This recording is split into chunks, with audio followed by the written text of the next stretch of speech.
All right, well, welcome everybody to our instructional video on business presentations. And the goal of this presentation or this discussion today is to go over two of the big assignments in this first module. I've broken the class up into three modules. First module deals with business communications in general, including presentations. The second module deals with business writing. We'll be doing another Zoom session very similar to this to cover that. And then the third module deals with employment communications, which is your resume, interviewing skills, all that kind of stuff. So that's how the class is broken up. So this first module has two big assignments. One of them is a discussion post on the do's and don'ts of business presentations.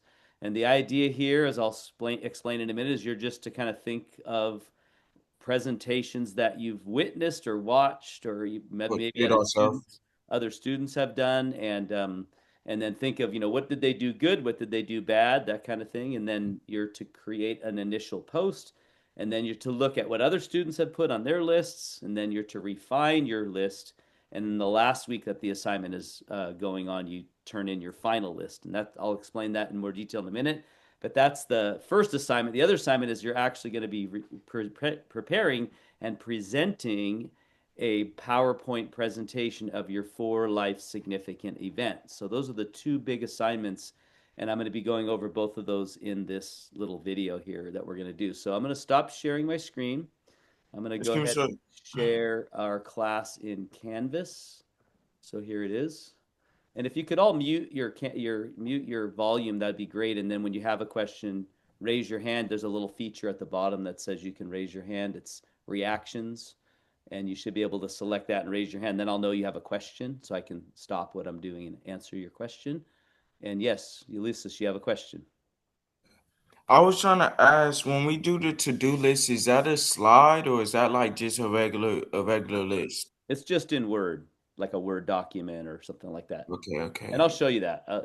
I'm sure a lot of your questions will probably be answered as I go through the presentation.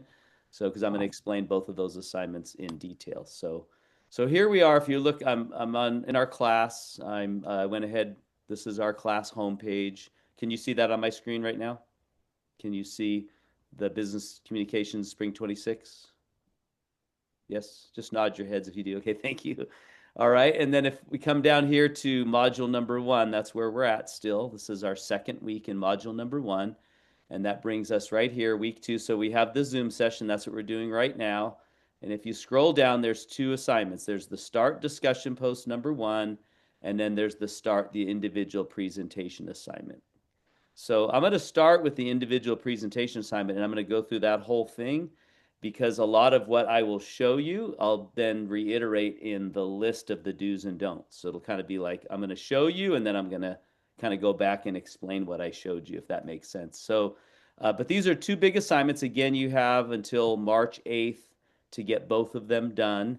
But the reason I'm doing this now, and I want you to focus on it now, is it takes a little bit of time to get these both done, and they're not meant to be one and done. They're meant to be progressive in the sense that you're doing a little bit every week until we get to the final week.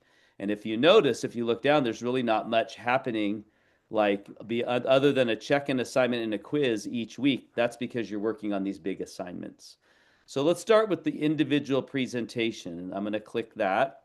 This presentation is basically where you're going to be putting together and recording yourself giving a presentation. And it's going to be, it's not clicking through. I'm not sure why.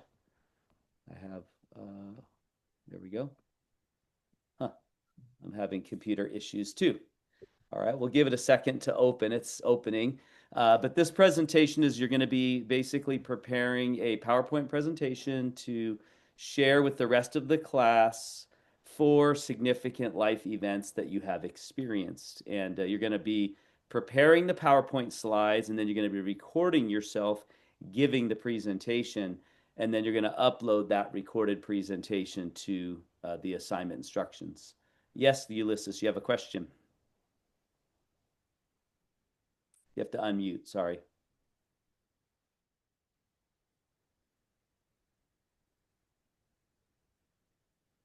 Do you have a question, Ulysses? So we're not hearing you. Yeah, I'm sorry. So I don't have a question. This is my thing. it just did that. Still I up? don't Oh, know you can why. put your hand down too. There we go. No, You can sir. lower your hand. Sorry. All right, I'm Hello? yeah, I can hear you. All right, for some reason this doesn't want to open. I'm having issues here. Let me do it again. All right, here we go. Hmm.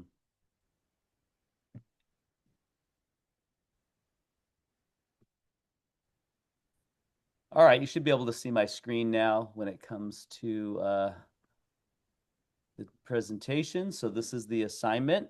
Basically, again, you're going to be recording yourself giving a presentation. So there is a Zoom session already recorded that you can watch here as well. But I broke it down into 3 weeks. So you have 3 weeks, actually 4 weeks to do it. So this week, which is 2/9 through 2/15, you're going to be preparing a 5-minute PowerPoint presentation. So this week, you're just really going to be first and foremost deciding what are my 4 significant life events. And that's always where you need to start. You don't just open PowerPoint and start preparing something, but you really need to sit down and make an outline of what you want to talk about. So I encourage you to do that this week. Sit down and write out what are the 4 significant life events. The best way to do that is to just do a list of all your events of your life and then figure out which one are the 4 most significant. That's how you come up with your 4. Yes, Ulysses, you have a question. Yes, as you were explaining, as significant or whatever you say, my bad. Uh, do we is that like something major in our life? Yeah, yeah, whatever's significant, whatever. It could be something bad that happened to you. Sure. Yeah, I've had Okay. students share about friends that died or loved ones that died or committed suicide, all kinds of crazy stuff. Yeah. I mean, Okay. what has made you you today? What events of your life has really impacted you the most? Okay, that's cool. And we have to give a presentation about that, right? Yeah, I'll be explaining that. You're gonna actually be recording yourself doing it. Yes. Okay. You good? All right. Thank So you. yeah, I I think guess it'll we're the same, huh? what's that? Yeah, I just checked it, but how can I? What? I have problem with the sound of here. Like, I'm on a meeting, Yeah, we Zoom can hear you. session, Mohammed, but we the can hear you. sound is like very. Oh. Okay. Is your All right, so I'm going to continue on. So again, the first thing you want to do is what are the most significant events of your life? Like Ulysses asked, what are the events that make you you? It could be tragic things. It doesn't have to be though. It could just be what you're into. What are you interested in? It could be moving somewhere significant. It could be, sports that you're really involved with growing up. It could be getting married. It could be having children. Those are very significant events. And you'll see, I'm going to give you a demonstration with my own. So you'll see what significant events of my life.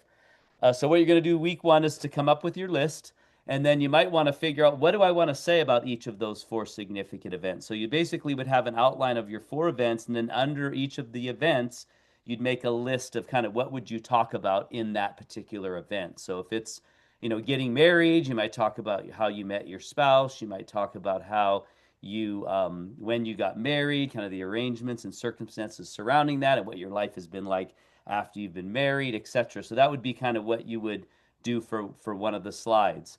Week number 2, next week, you're going to actually start creating your slides. So you're going to go to PowerPoint, you're going to start a new slideshow, and then you're going to start adding slides. There's all kinds of templates you can get. So if you search, you can find a template that has cool backgrounds or whatever. And you're going to basically create 5, 6 slides. You're going to have a title slide, then you're going to make a slide, one for each of your 4 significant life events. And then you're going to have a conclusion slide. Within the slide for each of the events of your life, you can build the whole slide and then you can make it so that it actually builds as you're talking. And I'll show you how to do that. You should have bullet points and builds on your slide. What I mean by that is your whole slide doesn't come up at once, but your slide comes up in pieces. So maybe this text, this picture, this text, etc. So every time you click the space bar, you're building your slide. You can do that all on one slide. So we'll show you that. You should definitely have pictures and graphics because this is a visual medium. And when you're giving a presentation, you want to use PowerPoint as a visual aid. And so it helps people to kind of track with your message. And it's very powerful, especially in a business environment, to be able to use PowerPoint because you're showing graphs and charts, etc., things like that. Then you want to have some transitions of some sort. You want to have some dissolves and appears. I'll show you that. You want to make sure your font size isn't too small. Make sure it's about 30 font, so it should be large enough for your audience to be able to read it, especially if they're in the back of the room and it's on a screen. And then you want to follow what's called the 6x6 rule, and that's never have paragraphs of text on your slides. It should be basically 6 bullet points with 6 words in each bullet point line. That's it. And I'm going to demonstrate all this for you when we get to the presentation. And then week number 4, you're going to record yourself giving the presentation. And then you're going to upload your finished video either to YouTube, which is the easiest route, or you can, upload the PowerPoint recorded presentation. You can do both. How you record your presentation, there's instructions right here, but I'll show you how to do that when I show you my presentation. So you'll learn how to record it, and then that it'll make it easy for you to either record it and then upload it to YouTube, which is the easiest way to do it, or record it and then upload it to Canvas. Keep in mind, this is very, very important, that if you try and upload it to Canvas, sometimes the file size is very large and sometimes it just won't upload. I don't know if it's a Canvas problem. It could be an internet problem. Either way, you may have to go to YouTube and do it because YouTube works a little better than Canvas. But just keep in mind, if you're trying to do this at 10 o'clock on the day that it's due, chances are you will not be able to get it uploaded in time because it'll give you problems. So just much better to either do it early or just focus on uploading it to YouTube. And I'll show you how to do all of that in this presentation. Ulysses, did you have a question or did I answer it? Okay. And then it says presentation guidelines. So basically, your presentation cannot be longer than 5 minutes. If you go over 5 minutes, you start losing points significantly. It needs to be between 4 minutes and 30 seconds and 5 minutes long. And so that means you need to time yourself when you're recording it. Make sure that you're not going over on the time. Why do I require this? Because if you were asked to give a business presentation at your job and they say 5 minutes, then you should keep it 5 minutes. It shouldn't be 8 minutes. It shouldn't be 15 minutes. It should be 5 minutes. So I want to make sure that you're keeping it on the time. Yes, Ulysses, question. I was trying to ask, do we have to do this specifically on PowerPoint, or could we use like Google Slides or something, or Yeah, like? that's a great question. Yeah, you can use Google Slides. You can use Prezi. The only thing is Google Slides and Prezi don't give you the same tools that PowerPoint. Accommodations. Well, they don't give you the same tools that PowerPoint does. Like, for instance, when I talked about building your slide, and I'll show you that in a little bit, they don't necessarily let you do that. So you end up putting the whole slide up at once, which kind of the reason that you want to build your slide as you're presenting is because you want your audience to track with you as you're speaking. If you put your whole slide up, then they're reading ahead, they're reading other things you're not even talking about yet, and it causes them to drift off from what you're talking about. They're not listening to you anymore. So building your slides where you take one piece at a time and add it to your slide, that allows your audience to track with you a little better. So that's why Prezi or Google Docs is a little more difficult to get those features like building your slides. So anyway, we'll come to that when I get to the presentation.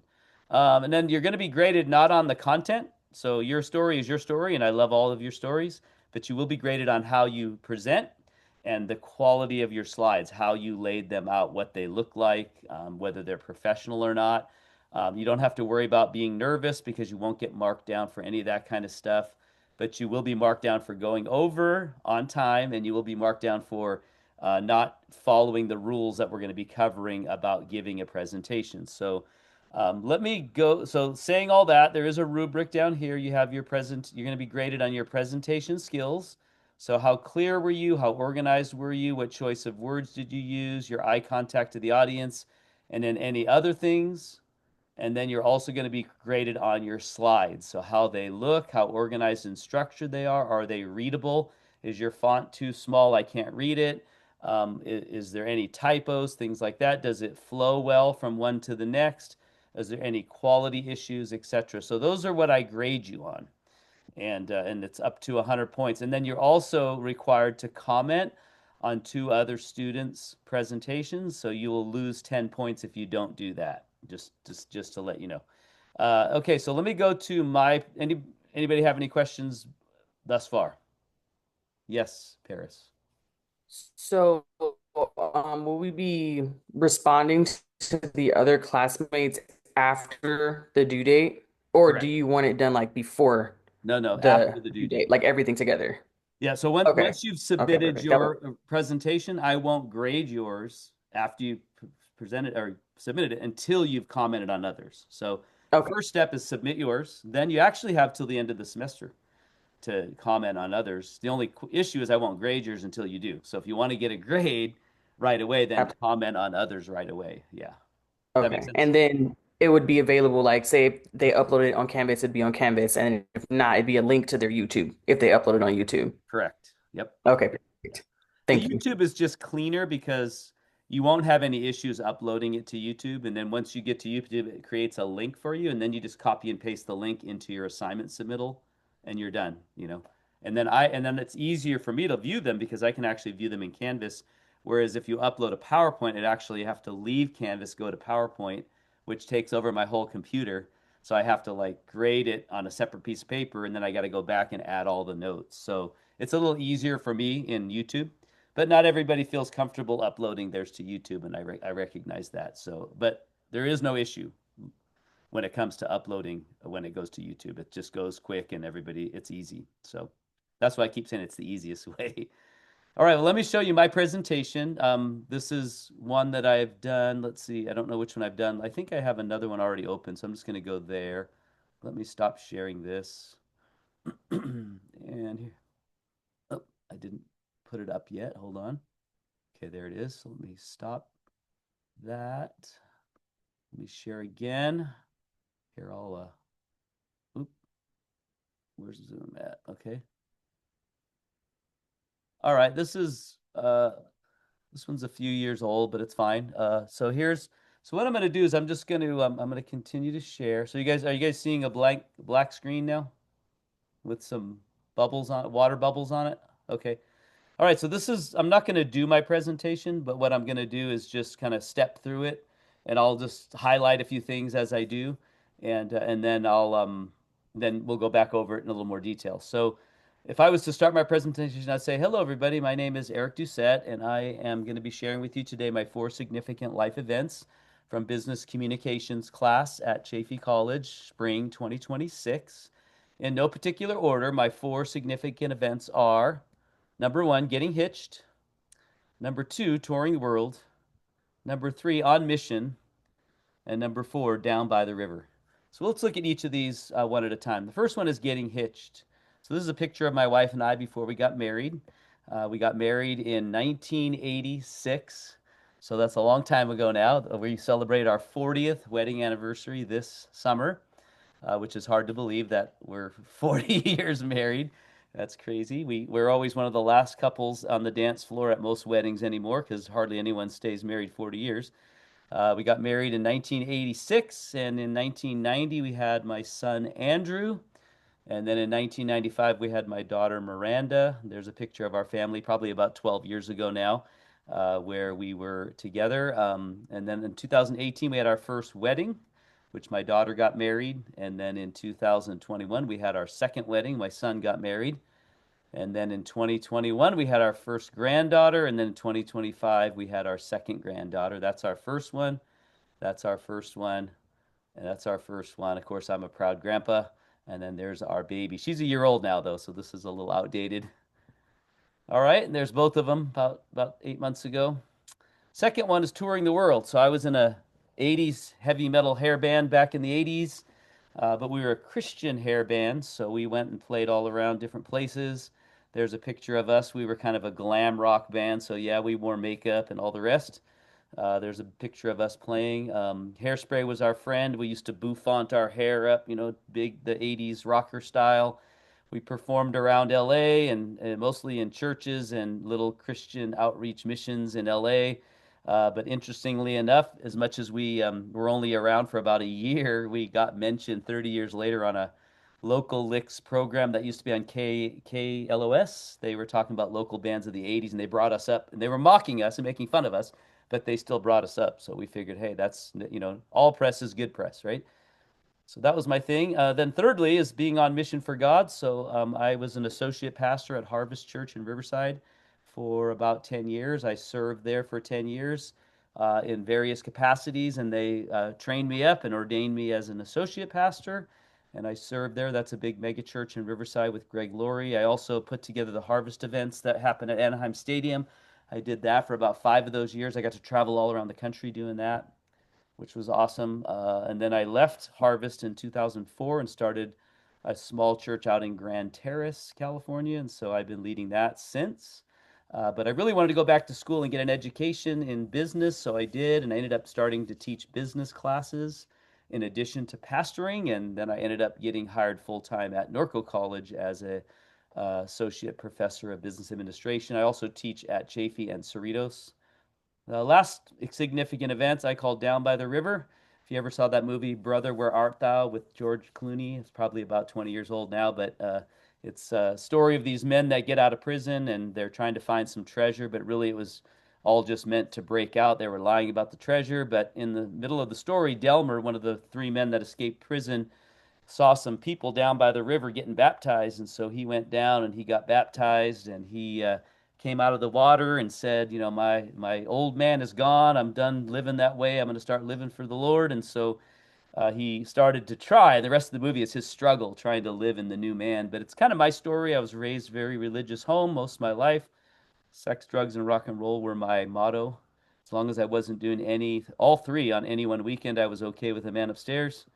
However, it was an empty life, it was an unfulfilling life, and I certainly needed more. And I ended up coming to faith in Christ, and now I'm a Christian and a pastor, and that's kind of the most significant event of all in my life. And so that is my story. Do you have any questions? All right. So you guys noticed a couple things when I was What you say you owe 2,600 or something like when I was talking, I was building my slides, right? I wasn't just putting it all up at once. I was talking and then different pieces added to my slide. That's what I mean by building your slide. I think that's very important, especially in a business presentation, because you want your audience to track with you, especially if you're talking about things that you don't want them to miss. And then all of a sudden you put your whole slide up and they're reading about your sales projections for next year when you're still talking about the current sales projections. So you want to build your slides. That's very important in your presentations. You also notice in my slides that I used what's called the 6x6 rule. I only used 4 bullet points, but the most you should use is 6. And notice how all of my bullet lists are very short, right? They're just statements. And they're meant just to jog my memory and to give you, as the listener, a little something to hang on.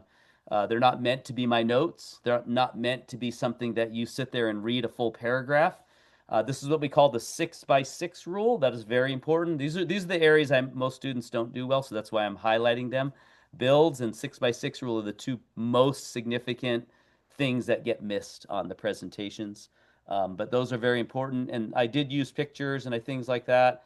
But if you notice, as I hit, what I'm doing here is I'm hitting my space bar or my down arrow, and it's adding another component to the slide. That's what I mean by build. Click, click, click. So I can stay here as long as I want. I can stay raising religion. I could talk for 5 minutes right here, although it's only 5 minutes long. And then when I'm ready, I can move on to the next thing. So that's what I mean by builds. And then of course I had one slide for every one of my points.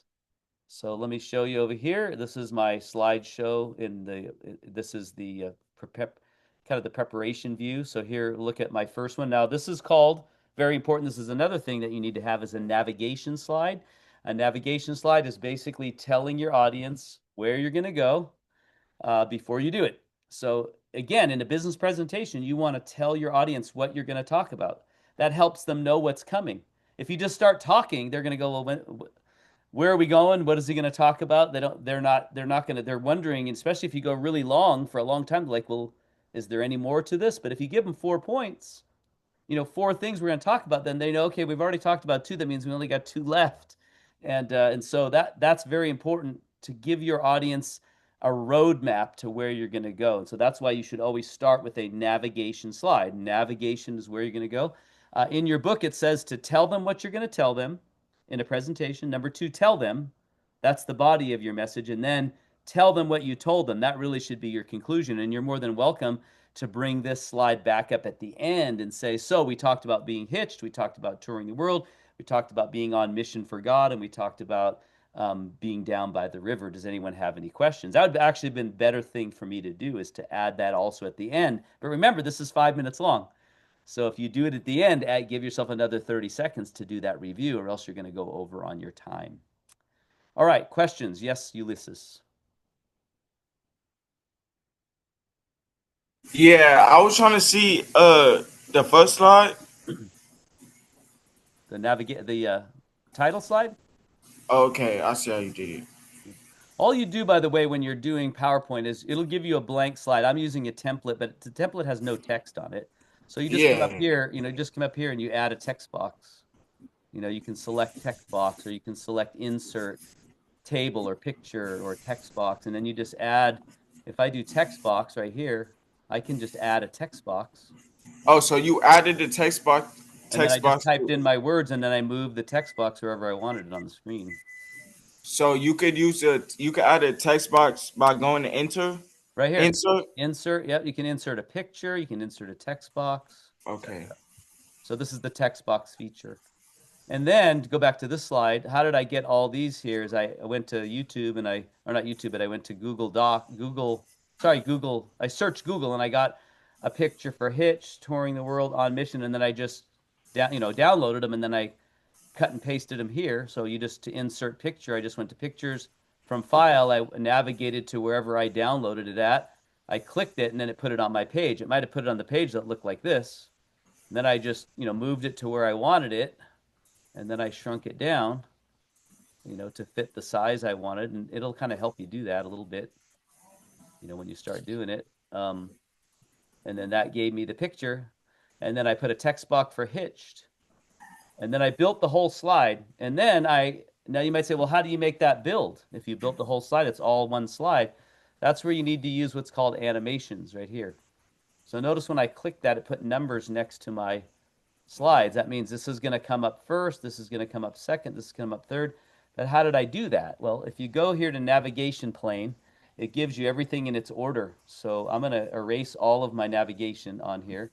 So if I select this, I can delete all of them. Okay, so now if I was to play that slide for you, this is how it would come up. It would all come up at once.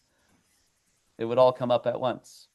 I don't want it to do that. I want it to come up in pieces. So what I need to do is, once I've built my whole slide with adding pictures and text, I can come in here and I can select hitched. And then I can click my shift key down, select the picture. Now both of those are going to be together. Then I come up to animations at the top and I say I want them both to appear. And it says, notice it puts a 1 next to it. And then over here in my list, it says number 1. That means when I hit my space bar, those are both going to come up the first time I hit my space bar. Then if I go to the next one, I click touring, put shift key, select the picture. Now they're both going to be together. I'm also going to say, this time I'm going to do blinds on that one. And notice when I clicked it, they came up with a number next to them and they added to the pane. And then I do the third one. Same thing. This one I'm going to do fly in. And then the fourth one I'm going to do, by the way, you really shouldn't do a bunch of different transitions. Just do one, but I'm showing you this for fun. Now notice they all have numbers. Now, oh, wait a minute. I really want the fourth one to come up first. I can just slide it up in this pane here by selecting the picture and the text. And now that'll come up first. So whatever order you want to put them in. And now when I play the screen, notice that it's nothing on the screen until I hit my space bar. And because I put that one as fourth, it came up first. First, second, third, fourth. Wait. So there you go. No. Did contact with the perfume guy. Does that make sense to everybody? Yes, sir. All right. So that's how you do builds. All right. Any questions on any of that? I can't find my raise my hand. I don't know what I'm doing wrong. Okay. That's okay. Okay. So when you said shift key, you meant shift and then like space, or like shift control? Just hold the shift down and Okay. then select the item with your mouse. And then it'll be together. Okay. Yep. Yes. As long as you're holding shift down, it'll keep the one that you selected while you select another. Does that Perfect. make sense? Yeah. Yes.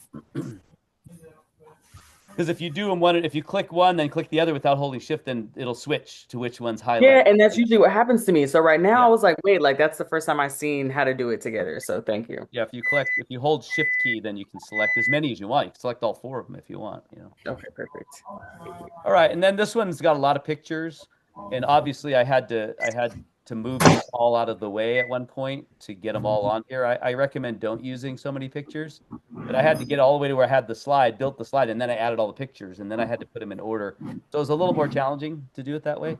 That's why using a lot of pictures could be harder. Just use a couple, and ideally you shouldn't have that many, but I'm a proud grandpa, so I get away with it. You should have just a couple of pictures. So. All right, so that's the presentation. Let me stop sharing this, and then I'm going to go ahead and switch gears then and talk about I don't have time. don'ts of business presentation. All right, so let me find that. All right, here we go. Stop sharing.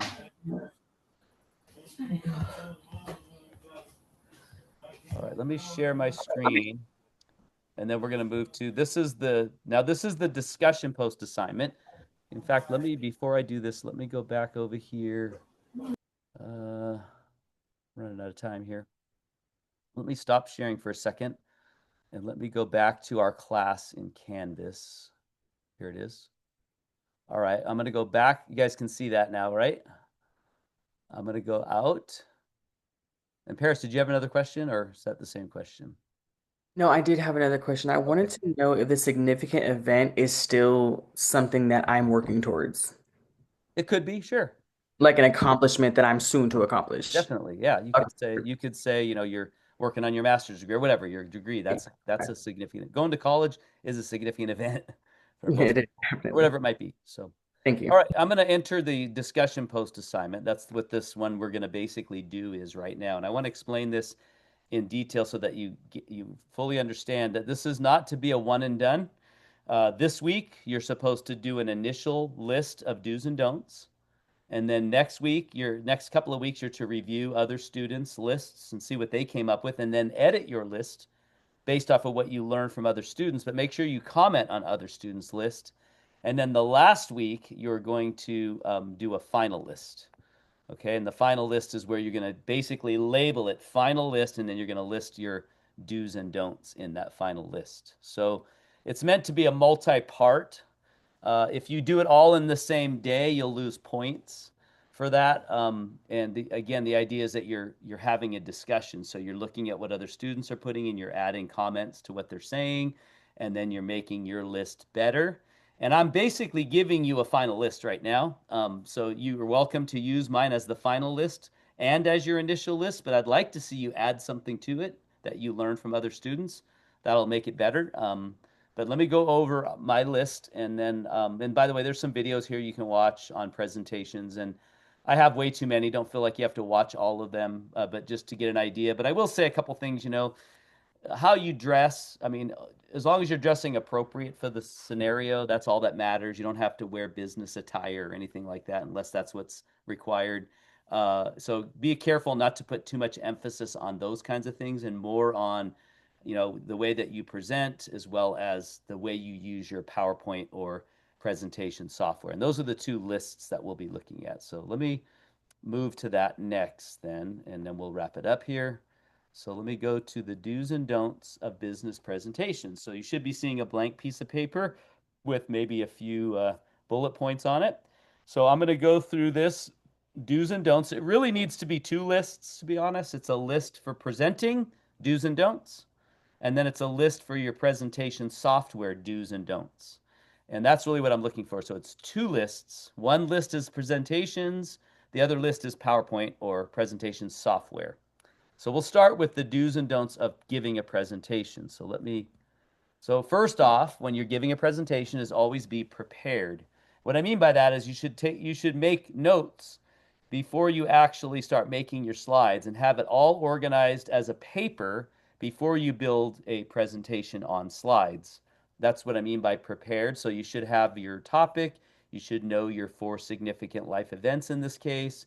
You should have them thoroughly understood, exactly what 4 you want to talk about and exactly what you want to say for each one of those significant events. So be prepared. Take the time that's necessary before you build your slides to build your presentation, the talk that you're going to give. Secondly, is to practice it. So once you begin to build your presentation and when you're done with it, you want to practice, practice, practice, run through it at least half a dozen times. So that way you can, you know exactly what you're going to say. But be careful that you don't go too long. Next piece is, oops, shoot. Make sure everything works. So if you do give a presentation in person, make sure that everything works. Run through your slides on the slide. If you have a video or something in your presentation, make sure it works before you get up there and fail miserably. Next one is speak loud enough for those in the back to hear. This is probably the biggest problem I see with student presentations is they just mumble and they talk like they're talking right to you, right next to you, but there's people sitting 50 feet in the back of the room that can't hear them. So the one way that you can sound authoritative, one way that you can sound confident is to speak up and to speak loudly to the point where you know the person in the back can clearly hear you. That's very important. And be careful of this because this is the biggest mistake I think most students make in actually giving a presentation is they speak real lightly and they mumble. Now you're going to be recording yours, so it's not as critical, but I'm going to be looking for you to be speaking loud. And if you're real soft and soft spoken, I'll probably end up marking you down a few points. Speak up is the key and loudly. Smile and look at your audience. So make eye contact with people. In your case, you're not going to be reading from something on your lap. You're going to be looking at the screen, the camera. You can look down, certainly, no question. You can look at your slides, no problem. Just don't read your slides verbatim and just don't stare at notes. You know, that's the key. Look at this camera, look at your audience.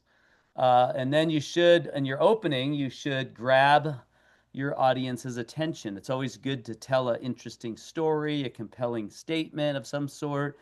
This is true in your writing as well as in your presenting, as you want to get your audiences to join you. So a lot of times it's great to tell a story. I didn't do that in my presentation, but you might want to. You know, want to say something. You know, there was something about yourself that's unique that nobody would know, or some experience you had. Start with that little story, but remember, don't be too long. And that's true even in a business presentation. Sometimes to relate it to something in life helps your audience to feel like you're engaging them in the conversation. So start with an opening that gets their attention. Give your presentation extemporaneously. What this means is give it from your thoughts, from your memory, from your understanding of the topic, and not from reading your notes and not memorizing it verbatim. Those are the two extremes that you don't want to go to. You don't want to memorize your talk. But here's why, because if you do and you forget where you're at, you're going to have to repeat what you just said to remember what you're going to say next, and it comes across very unprofessional. Secondly, you don't want to be reading your notes. If you just have a piece of paper in front of you and you're reading it, that's not a presentation. You need to speak extemporaneously. That means from your knowledge, from your understanding, in the moment, and not relying too much on notes, and definitely not memorizing. Now, your book does say you should memorize your opening line, and that's fine. That gets everybody engaged. After that, though, just speak from what you know based off of your preparation. And then next, be conversational and professional. It's not meant to be like this formal dissertation that sounds like a college, professor or scholar speaking. Speak in terms that your audience understands. Understand your audience. Those are all part of this. Make sure you understand them. Who is it that you're speaking? What knowledge do they have, etc. And be professional. And then finally, most importantly of all, just be yourself. Don't try and emulate Martin Luther King, or don't try to emulate, some speaker that you highly respect. Just be yourself. And that's more important than anything. Your personality then is seen, and that's very critical to the success of your presentation. So this is the do's when you're presenting. Now we're going to get into the don'ts. So number one, very important, don't read your slides or screens. And especially if you put paragraphs of text on your slides, what are you going to do? You're going to read them. And that's not a presentation. I've had students in all my classes give a presentation and they start by turning to the screen and reading a paragraph of text off the screen, that is not a presentation. I'm sorry. That is reading your notes off the screen. I can read the notes. I don't need you to read them to me. So you need to follow the 6x6 rule. I think that's the next thing. Do not read off the slides. Do not read your notes. And that comes back to following the 6x6 rule, which we'll talk about when we get to presenting. So yeah, don't read your slides, or sorry, when we get to the presentation software, we'll cover the 6x6 rule a little more there, but that's basically what we're saying. Don't have paragraphs of text on your slides, and make sure that you're not just reading what's on the slides. You can read what's on the slide if you elaborate on it, that's fine. And then don't speak too softly or mumble. So again, even if you're recording yourself, make sure you're speaking up. This is in contrast to the do above. Be watchful of verbal tics. So things like ums, likes, like, we were like there, like, and man, like, it was just so crazy, like this girl was there and like she had this like, you know what I'm saying? Like people talk like that. And be careful of that. That comes across unprofessional. Doesn't mean you can't use it a little bit because we're human and it just shows our humanity to say ums and ahs a little bit, but just don't overdo it is the key. So that's it for the do's and don'ts of presenting. Again, you're giving a speech, you're talking, and this is just the bare minimum of the do's and don'ts. Now, what about using my slides, my presentation software? Definitely some do's and don'ts. Again, prepare an outline before you make your slides. It's going to be a lot easier to make them if you know what you're going to put on them. So put it all on a document first, have your main points and the subpoints all on a document. And then when you're making your slides, you can just cut and paste those right over. You already know what you're going to say, and that helps a lot. It keeps you more organized. Keep your slides simple. I'll be honest, a few of mine were pretty complex, not necessary. The simpler, the better. Less is more or more is less. Less is more, I think the statement is. So less is better than more in most cases. So keep them simple, a few pictures, a few bullet points. You're good.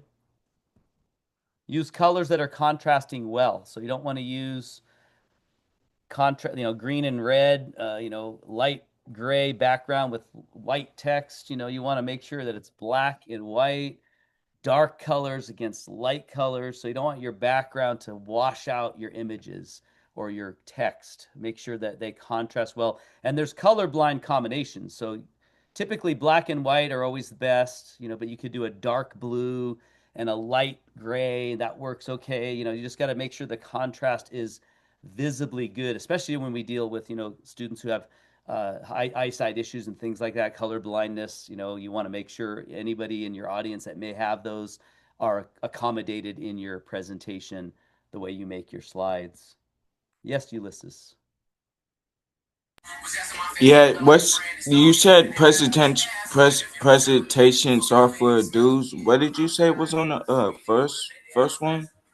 It's on the screen, but presentation software, this is when you're doing either PowerPoint or Google Docs or Google Slides or Prezi or one of those, that you should have an outline before you make your slides. You should keep your slides simple.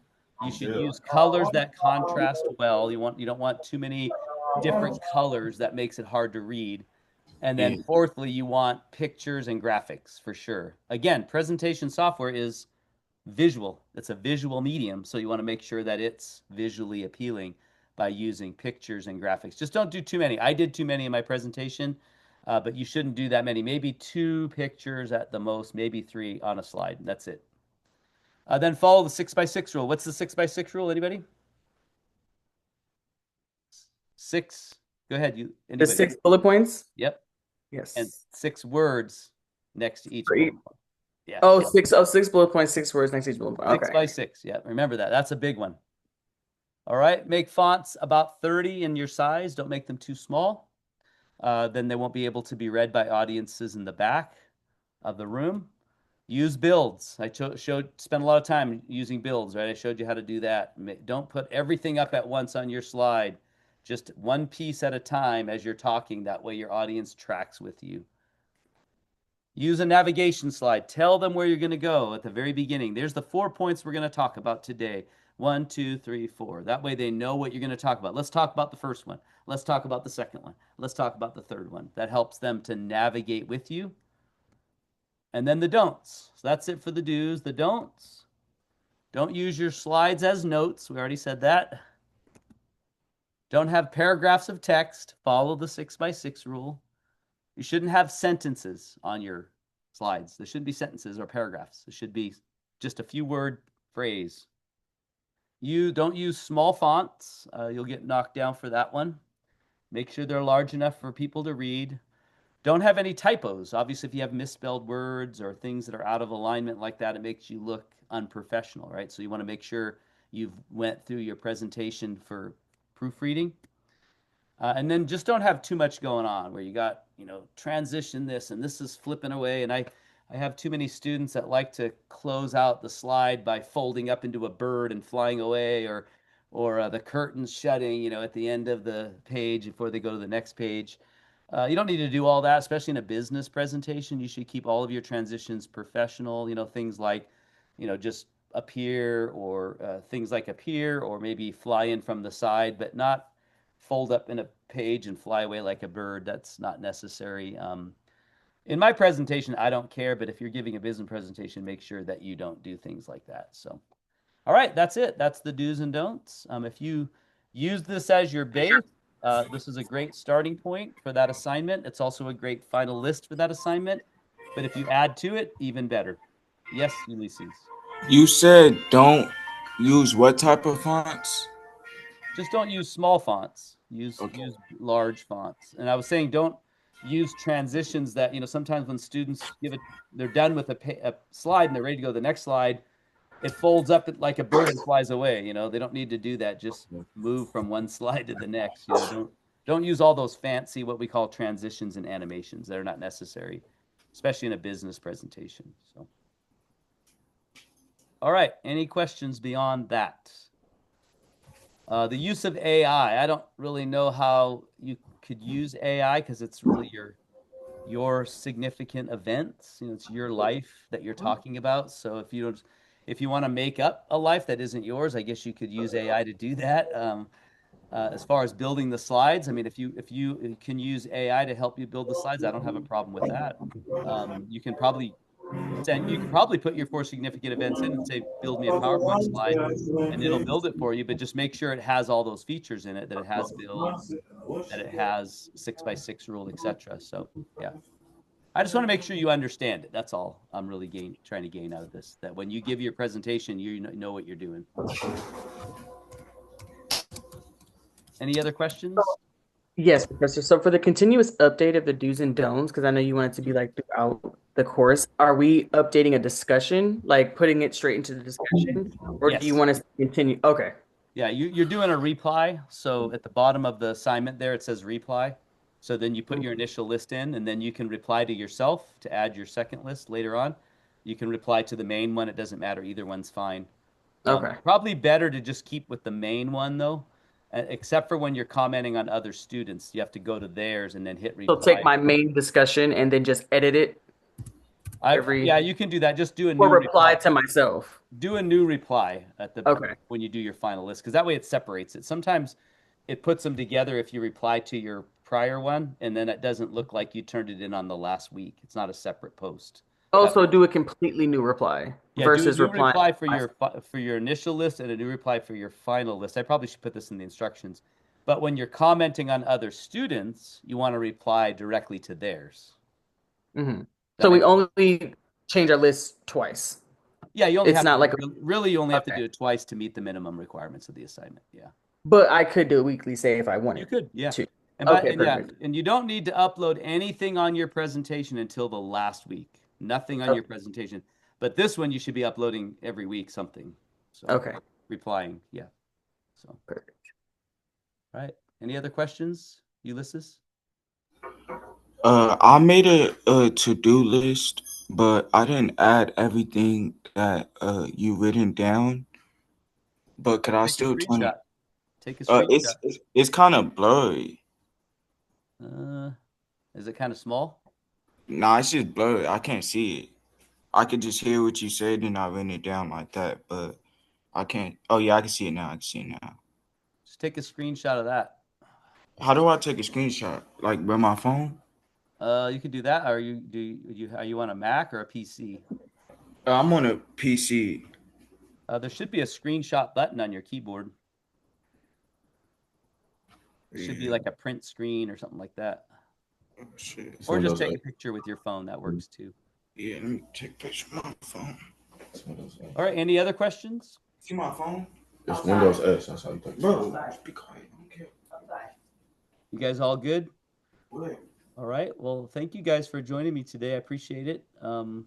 If you don't have any other questions, you're welcome to go. I will be uploading this hopefully by tomorrow sometime, so that way you guys can see it again if you want to watch it again, or you can screen ahead to wherever you want to go to pick up something that maybe you have missed or whatever, and it'll be up by tomorrow. I'll send it in the email first, and then I'll post it in modules.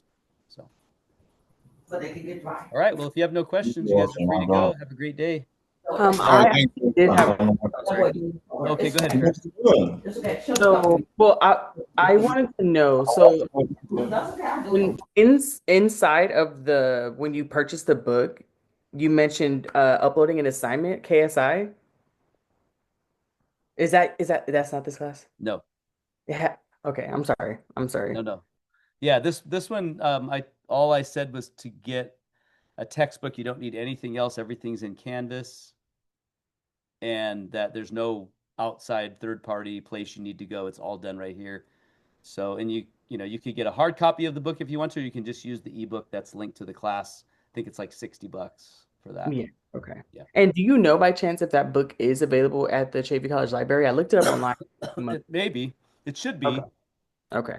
It should be available because everybody's using this book at that college. So everyone who teaches this class uses this book. So okay, perfect. Thank you. You might be able to. It's getting old.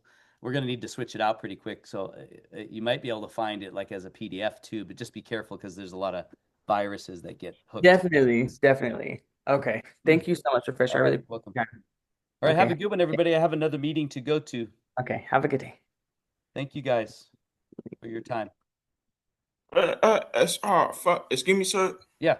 Could you send me the do's and don'ts list? Yeah. Thank you, sir. You have a good day. I'll email it to you. Okay. Thanks, Ulysses. Bye.